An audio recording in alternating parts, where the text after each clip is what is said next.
Hello, good afternoon everyone. आप सभी का द पीएससी प्रिपरेशन पे स्वागत है और आज हम 23 सितंबर 2025 से बनने वाले सभी करंट अफेयर को कवर करेंगे। इससे पहले हम लास्ट क्लास का रिवीजन कर लेते हैं। लास्ट क्लास में हमने पढ़ा था कि किस देश द्वारा फिलिस्तीन को राष्ट्र का दर्जा दिया गया है। ब्रिटेन के द्वारा फिलिस्तीन को राष्ट्र का दर्जा दिया गया है। भारतीय नौसेना किस देश में आयोजित पैसिफिक रिच 2025 में हिस्सा लेगी। सिंगापुर। वर्ल्ड एथलेटिक्स चैंपियनशिप में महिलाओं की 800 मीटर दौड़ में गोल्ड मेडल किसने जीता है। लिनियन ओडीरा ने। China para badminton international championship 2025 में किस खिलाड़ी ने मेंस सिंगल में गोल्ड मेडल जीता है। प्रमोद भगत। कोरियन ओपन 2025 का खिताब किसने जीता है। ईगा स्विएटेक ने। भारत में नई जीएसटी के अनुसार अब टैक्स स्लैब की संख्या कितनी हो गई है। 2, 5% एंड 18%। भारत का पहला रक्षा कारखाना अफ्रीका के किस देश में खोला जाएगा। मोरक्को में। ये थे लास्ट क्लास का रिवीजन। अब हम पढ़ते हैं आज के करंट अफेयर को। पहला क्वेश्चन है, नोएडा इंटरनेशनल एयरपोर्ट की जिम्मेदारी किस संगठन द्वारा संचालित किया जाएगा। अभी हाल में नोएडा इंटरनेशनल एयरपोर्ट बना है और उसका जो जिम्मेदारी है वो CISF central industrial security force को दिया गया है। नोएडा इंटरनेशनल एयरपोर्ट की जिम्मेदारी प्रधानमंत्री मोदी जी के द्वारा 30 अक्टूबर को इसका उद्घाटन किया गया था और इसकी जिम्मेदारी जो CISF दैट इज केंद्रीय औद्योगिक सुरक्षा बल ने नोएडा इंटरनेशनल एयरपोर्ट की सुरक्षा संभाली है। और इसमें जो है CISF के विशेष महानिदेशक एयरपोर्ट जो है प्रवीण रंजन को नोएडा इंटरनेशनल एयरपोर्ट लिमिटेड, जिसको हम नियाल भी कहते हैं, उसकी जिम्मेदारी सौंपी गई है। नेक्स्ट क्वेश्चन है, नौसेना प्रमुख जो हमारे नेवी के जो हेड है उनका नाम है DK त्रिपाठी, किस देश की यात्रा पे अभी गए हुए हैं। इसका सही आंसर है श्रीलंका। ये है आपका श्रीलंका की लोकेशन, इंडिया के मैप में यहाँ पे है श्रीलंका। ठीक है। नौसेना प्रमुख एडमिरल दिनेश कुमार त्रिपाठी 22 से 25 सितंबर तक श्रीलंका के 4 दिन यात्रा पे गए हैं और इस यात्रा के दौरान वो श्रीलंका के नेताओं से भेंट करेंगे और यहाँ पे जो श्रीलंका में है जो है 12वें गाले संवाद में भाग लेंगे। जो गाले संवाद हो रहा है श्रीलंका में उसमें भाग लेने के लिए गए। अब ये गाले संवाद क्या है। गाले संवाद जो है प्रमुख अंतर्राष्ट्रीय समुद्री सुरक्षा मंच है जो हिंद महासागर क्षेत्र में रणनीतिक चर्चाओं को बढ़ावा देता है। जो इंडो पैसिफिक रीजन है, जो ये आपका इंडो पैसिफिक रीजन है, इससे रिलेटेड चर्चाओं पे और जो समुद्री सुरक्षा है उसके ऊपर बात करने के लिए जो गाला संवाद श्रीलंका में हो रहा है उसके लिए एडमिरल DK त्रिपाठी श्रीलंका के दौरे पे है। नेक्स्ट क्वेश्चन है, हाल ही में PM नरेंद्र मोदी जी द्वारा किस पूर्वोत्तर राज्य में 2 मेगा हाइड्रो पावर परियोजना की घोषणा की गई है। इसका सही आंसर है अरुणाचल प्रदेश। आज ही के दिन जो नरेंद्र मोदी जी के द्वारा अरुणाचल प्रदेश का दौरा किया गया है और वहाँ पे 5100 करोड़ रुपए की योजनाओं का घोषणा की गई है, जिसमें 2 मेगा हाइड्रो पावर परियोजना भी शामिल है।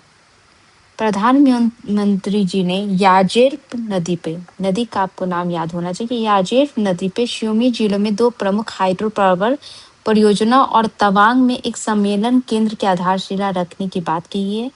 हाइड्रो पावर जो है उसका प्रोजेक्ट का नाम है, फर्स्ट प्रोजेक्ट का नाम है ततो आई परियोजना, जिसकी क्षमता 186 मेगावाट रहेगी और दूसरी जो परियोजना है वो है हियो परियोजना, जिसकी क्षमता 240 मेगावाट होगी और इसी की आधारशिला अभी अरुणाचल प्रदेश में रखी गई है।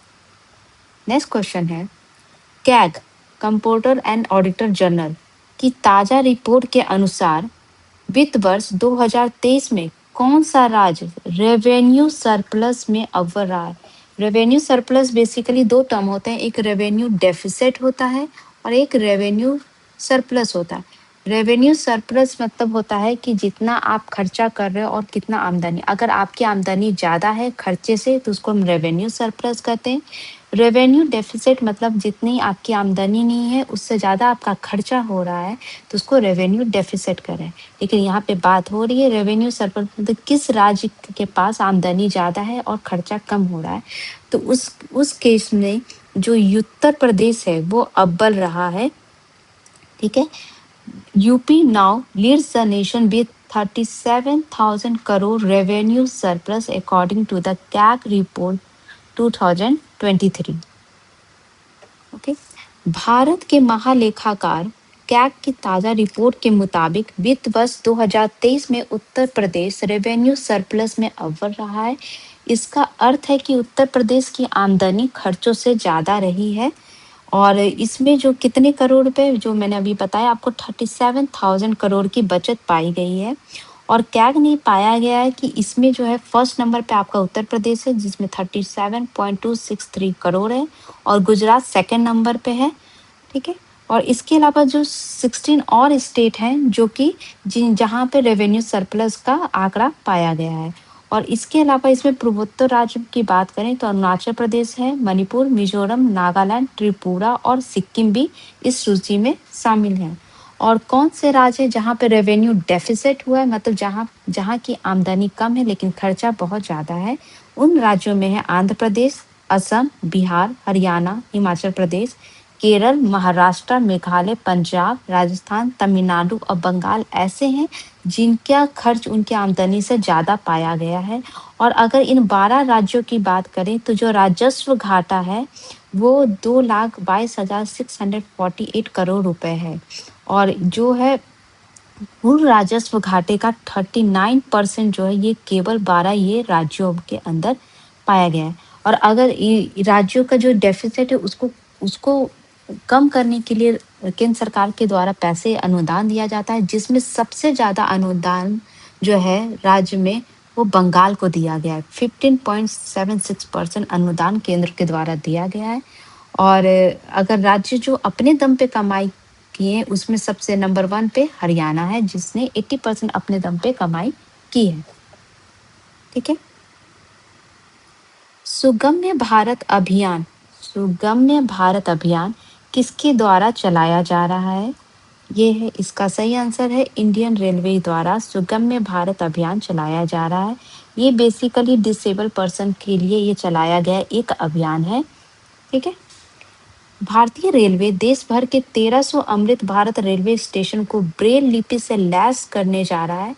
ये सुविधा दृष्टिबाधितों की मदद करेगा और स्टेशन पे ब्रेल के निशान लगेंगे जो दृष्टिबाधित के लिए वो पढ़ने में आसानी होगा। और ये जो कदम है वो सुगम्य भारत अभियान के तहत दिव्यांगों को जो है मुख्य धारा में जोड़ने के लिए प्रयास किया जा रहा है।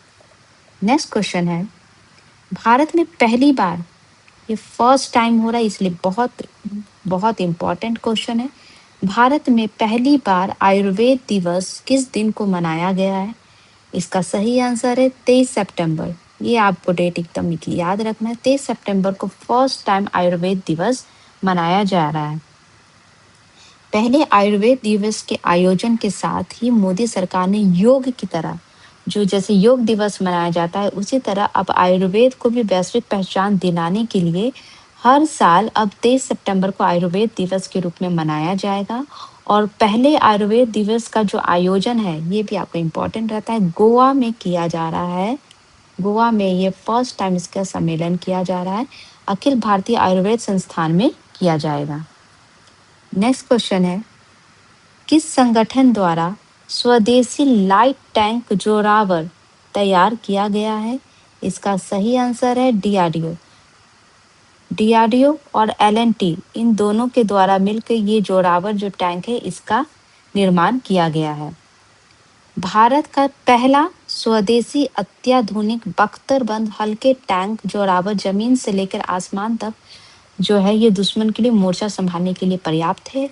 और इसकी खासियत ये है कि पहाड़ी और दुर्गम इलाकों में सेना की मदद कर सकेगा। और इसका निर्माण जो है डीआरडीओ और एलएनटी के द्वारा जो है मिलकर जोरावर टैंक का किया जा रहा है और ये पूरे तरीके से स्वदेशी है। नेक्स्ट क्वेश्चन है, ASI archaeological survey of India द्वारा गौतम बुद्ध के अवशेषों के लिए उत्तर प्रदेश के किस जिले में खुदाई की जाएगी? इसका सही आंसर है सिद्धार्थनगर। सिद्धार्थनगर जिले में पिपरी हवा एक जगह है जहाँ पे ऑलरेडी पिपरी हवा स्तूपा के बारे में आपने पढ़ा होगा। वहीं पे अभी गौतम बुद्ध से जुड़े अवशेषों के लिए वहाँ पे खुदाई की जाएगी। गौतम बुद्ध से जुड़े प्रमाण ढूंढने के लिए भारतीय पुरातत्व सर्वेक्षण ASI द्वारा उत्तर प्रदेश के सिद्धार्थनगर जिले के पिपरी हवा में खुदाई की जाएगी।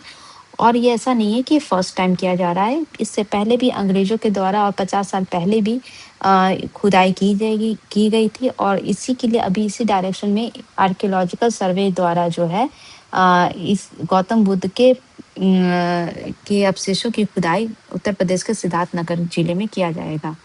ठीक है, अभी एक ASI जो है इसने एक दिल्ली में एक स्थान था उसका पुनरुत्थान किया था, उससे रिलेटेड एक क्वेश्चन BPSC प्रीलिम्स में भी पूछा गया था, इसलिए इस टाइप के क्वेश्चन आपके लिए इम्पोर्टेंट हो जाते हैं।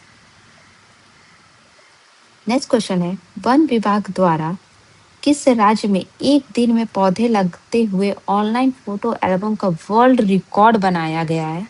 इसका सही आंसर है उत्तर प्रदेश द्वारा। उत्तर प्रदेश सरकार द्वारा जो ऑनलाइन फोटो एल्बम लगाते हुए जो पौधे रोपते हुए फोटो है उसके लिए गिनीज वर्ल्ड रिकॉर्ड में अपना नाम दर्ज कराया गया। एक दिन में उन्होंने उत्तर प्रदेश में 37.21 करोड़ से अधिक पौधे लगाने के बाद अब उत्तर प्रदेश सरकार ने पौधे रोपते हुए लोगों का सबसे बड़ा ऑनलाइन फोटो एल्बम बनाने का विश्व रिकॉर्ड बनाया है। और वन विभाग ने ये जो फोटो है इसमें 2.34141 मतलब 2,34,141 फोटो का ऑनलाइन एल्बम बनाकर Guinness world book of world record में अपना नाम दर्ज करवाया है। इससे पहले जो हीरो मोटर कॉर्प है उनके द्वारा भी इस तरीके का इनिशिएटिव लाया गया था जिसका नाम था हीरो ग्रीन ड्राइव के तहत उन्होंने भी ऑनलाइन फोटो एल्बम लगाया था, लेकिन उनसे ज़्यादा अभी यूपी के द्वारा इतने ऑनलाइन फोटो एल्बम पौधे रोपते हुए का वर्ल्ड रिकॉर्ड बनाया गया है। नेक्स्ट क्वेश्चन है, किस टीम ने लेवर कप 2025 का खिताब जीता है? इसका सही आंसर है टीम वर्ल्ड।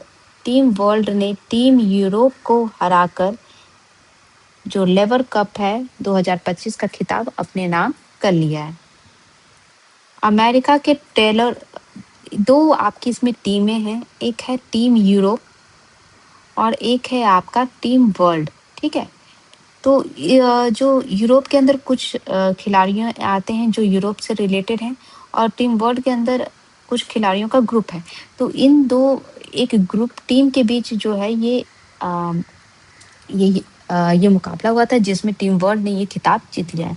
तो टीम वर्ल्ड के जो है टेलर फ्रिज ने रविवार को जो टीम यूरोप के अलेक्जेंडर जेवरोव को